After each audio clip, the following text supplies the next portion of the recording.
Markets getting some relief as the White House offers a more targeted approach to its April 2nd Liberation Day tariffs, as first reported by Bloomberg. Joining me now, Yahoo Finance's Washington correspondent Ben Werschel. Ben, thanks for being here. Great to see you as always. Also my Capital Gains co-host. What exactly has changed here for April 2nd? Yeah, so what I tried to write about in a story coming for Yahoo Finance today is this is obviously a real market boost, but it really kind of all depends on how you define narrowing. This is an effort that stretches all the way back to last week. Kevin Hassett last week had some comments about just a few countries being targeted.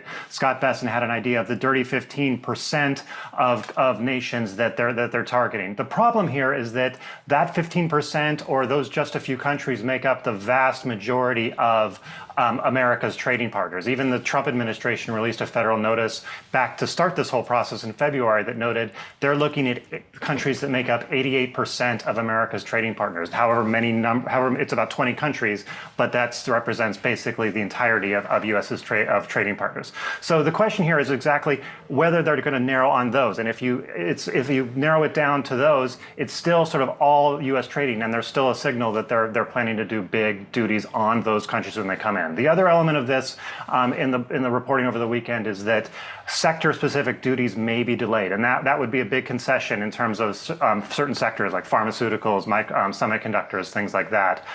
The other part of that, though, is that a lot of these may have had to been delayed for legal reasons. What this process that's ending next week is about nations, and then a lot of these other ones may require comment periods, may require their own investigations before the tariffs are coming into place. So the core of the Trump idea, I think, is still intact here, even though there's definitely been this messaging effort to sort of talk about narrowing. And Ben, the question that I'm kind of obsessed with today is the root of the reporting on this tariff shift from the Trump administration. Is this coming from the president's mouth? Is this an idea that the president does care about the market, or is it his economics team doing some damage control? It's definitely the latter for right now. It's the economics team.